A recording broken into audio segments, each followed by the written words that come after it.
Linda stood silently before the iron gate, her trembling hand tracing the words on the cold official closure notice. She wasn't crying anymore. Her grief had moved beyond tears, settling into a deathly silence that hung over the quiet kennels behind her. She had dedicated her entire life to saving countless lives, only to now watch helplessly as it all crumbled because of a cruel lie. But down the road, the silhouette of a man and a gray-furred dog was approaching, unaware that they were the last fragile sliver of hope, or simply the ones who would witness this tragedy's final act. Please support us by subscribing to our channel. Where are you listening from? The late autumn air in Maple Creek, Oregon, carried a subtle chill, often softened by a gentle morning mist that painted the small town in hues of quiet tranquility. It was in this unassuming setting that Jake, a former Air Force sergeant haunted by the echoes of his service, found a fragile peace alongside Scout. Scout, a male German shepherd with a coat of distinguished silver and white, was more than just a pet. He was an anchor in Jake's turbulent sea of post-traumatic stress. Their days unfolded in comfortable routines. Early morning walks through the whispering woods, the rhythmic clinking of Scout's tags, a soothing counterpoint to the anxieties that sometimes clawed at Jake's chest. Evenings were spent by the crackling fireplace, Jake's hand resting on Scout's sturdy back, the dog's warm presence a silent reassurance against the lingering nightmares that occasionally broke through Jake's sleep. Scout was his shadow, his unwavering companion, whose intuitive understanding seemed to bridge the gaps where words failed. It was at Linda's Rescue Ranch, a small non-profit haven nestled just outside of Maple Creek, that their bond had first taken root. Linda, a woman with kind eyes etched by years of caring for abandoned creatures and silver threading through her warm brown hair, had seen the flicker of connection between the withdrawn veteran and the anxious, abandoned dog. She had fostered their initial tentative steps towards trust, unknowingly mending two broken souls with a single act of compassion. One crisp afternoon, a sense of gratitude stirring within him, Jake decided to take Scout back to the ranch. He wanted to thank Linda, to show her how far Scout had come, how much better he had become, thanks in no small part to the gentle start Scout had received at her shelter. As they pulled into the familiar driveway, however, the usual comforting sounds of barking and meowing were absent. An unsettling silence hung in the air, heavy and foreboding. Instead of the welcoming sight of Linda tending to her furry residence, Jake was confronted by a stark white notice plastered to the front gate. The bold black letters screamed, "Closed by order of the city." A cold dread washed over him. This couldn't be right. He knew Linda. He knew the meticulous care she poured into every aspect of the rescue, her unwavering dedication to the animals. Something was terribly wrong. Then he saw her. Linda sat on a weathered bench just inside the gate, amidst the empty play yards and silent kennels, her shoulders slumped, her gaze fixed on the dusty ground. The usual spark of warmth in her eyes was extinguished, replaced by a look of utter helplessness that pierced Jake's heart, a silent testament to a tragedy unfolding. Jake unlatched the gate and walked slowly towards Linda, Scout trotting quietly at his heel, sensing the heavy grief that clung to the air like the morning mist. When Linda finally looked up, her eyes were filled with a profound sadness that seemed to have settled deep into her bones. Her voice, usually so full of life when she spoke of her animals, was now a fragile whisper.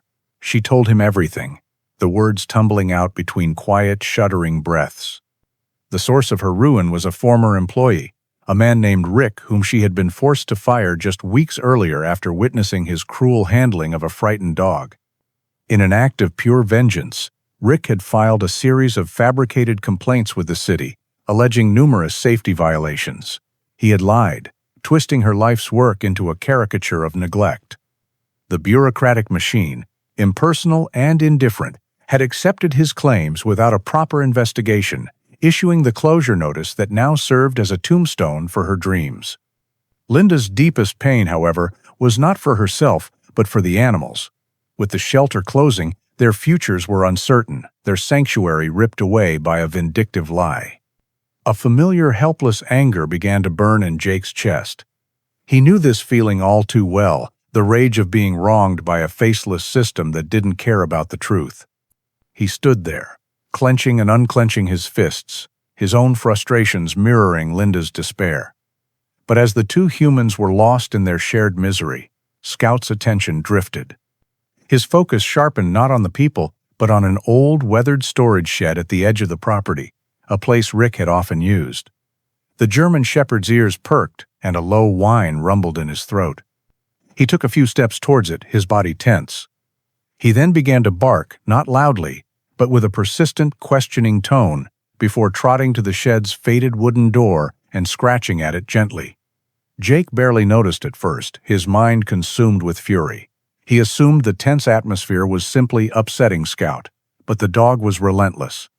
He returned to Jake, nudged his hand, and then looked pointedly back at the shed, letting out another soft but insistent bark. His strange, unwavering focus on that specific spot felt oddly purposeful, a small, insistent signal cutting through the fog of their despair, planting a tiny seed of doubt in Jake's mind.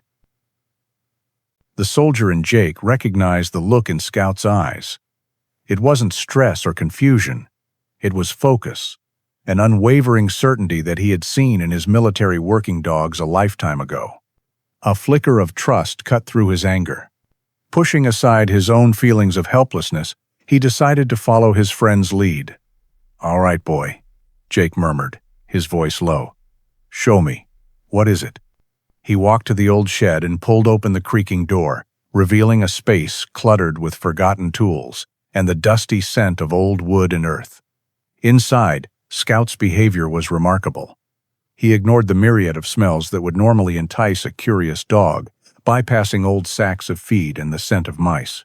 He moved with a quiet, deliberate purpose, his nose low to the ground, weaving through the clutter like an investigator at a crime scene. He led Jake directly to a dark corner, tucked away behind a stack of old tires and empty crates. There, at the spot Scout persistently nudged with his nose, Jake saw the first piece of the puzzle. A critical drainage pipe, meant to keep the area dry, was crammed full of oily rags and debris, deliberately and forcefully jammed deep inside. A disgusting pool of stagnant water had collected on the concrete floor as a result, a clear violation of any safety code. It was a setup. As Jake stared in disbelief, Scout whined softly and nudged a frayed power cord lying perilously close to the edge of the puddle. Jake knelt, his heart pounding, and saw exactly what his dog had found. The cord's protective rubber casing had been carefully sliced away in one section, exposing the gleaming copper wires within. It was a death trap in waiting, a disaster meticulously engineered. He looked from the sabotaged pipe to the exposed wire, and the cold, horrifying truth washed over him. These were not signs of neglect. This was a calculated act of malice. These were the safety violations from the report. All of them fabricated, all of them designed to destroy Linda and her sanctuary. And his dog, his quiet gray-furred companion, had just uncovered the undeniable proof. The helplessness that had plagued Jake vanished, replaced by the cold, clear focus of a soldier with a mission. Kneeling in the dusty shed, he looked at Scout, whose tail gave a slight, confident thump against the concrete floor. The dog had given him the truth, and now it was his turn to fight.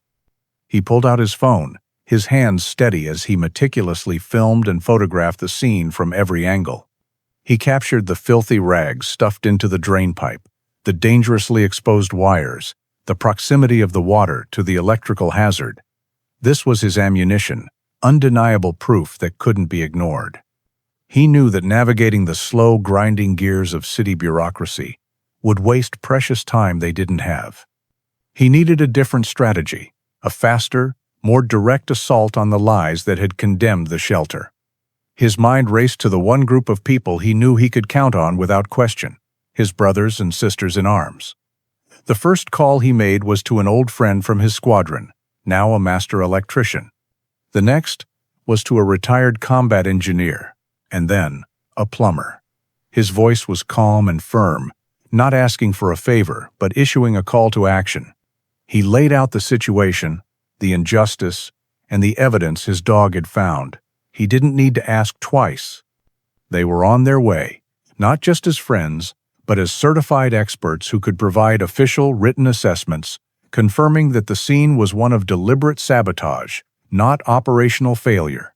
With his expert witnesses secured, Jake sat down on the steps of the ranch, Scout resting his head on his knee, and began to write. He opened a new social media post, his fingers flying across the screen, and gave it a title, Operation Scout: How My Dog Found the Truth. He told the whole story, painting a vivid picture of Linda's lifelong dedication and the cruel lie that threatened to destroy it. But the heart of his post was Scout. He described how this quiet, rescued dog had become a hero, how his incredible instincts had uncovered the truth that the system had missed. He attached the videos and photos, a digital payload of evidence, and ended with a promise that expert testimony was on its way. His finger hovered over the screen for a moment before he pressed post, sending their story out into the world like a flare of hope in the dark. The response to Operation Scout was not a ripple, it was a tidal wave. Jake's post spread through the digital world with breathtaking speed, shared hundreds, then thousands of times. The story of the quiet veteran, the dedicated woman who ran the shelter, and the brilliant dog who uncovered the truth resonated deeply with people. It was a story of justice, loyalty, and the profound intelligence of animals. Soon, the online outrage spilled into the community of Maple Creek. Local news channels, alerted by the growing storm on social media, began to report on the story. The City Hall phones rang off the hook. Faced with irrefutable video evidence, sworn statements from Jake's expert friends, and a public that was now firmly on the side of the shelter, the city officials had no choice. An emergency investigation was launched, and within 48 hours, the closure order was officially rescinded. The cold white notice was peeled from the gate, and Rick was summoned by the authorities to answer for his malicious actions. But the community's response went far beyond demanding justice. Donations began to pour into Linda's rescue ranch. Small checks from neighbors, online contributions from strangers across the country who had been moved by Scout's heroism, and truckloads of supplies from local businesses. The wave of support was overwhelming, providing not just enough to keep the doors open, but more than enough to upgrade the facilities, ensuring a safer and more comfortable future for every animal. A few weeks later, Jake stood with Linda in the main play yard of the now bustling and secure ranch. The oppressive silence he had encountered before was gone, replaced by the happy sounds of barking, purring, and joyful play. Linda watched the animals, tears of pure gratitude streaming down her face. Jake looked down at Scout, who sat faithfully by his side, his intelligent eyes taking in the scene. The promise Jake had felt in his heart, a silent vow to protect the place that had saved them both, had been kept. And it was all thanks to Scout, the once abandoned dog who had become the hero, the rescuer who had saved them all. Scout's story reminds us that the quiet loyalty of a rescued animal can be the most powerful voice against injustice, proving that sometimes the one you rescue is the one who ultimately rescues you. If their journey moved you, please help their story travel further by liking, sharing, and leaving a comment with your thoughts. By subscribing to Voice of Paws, you help us celebrate these incredible bonds of courage and love. Our next story of hope is ready for you to watch right now on your screen.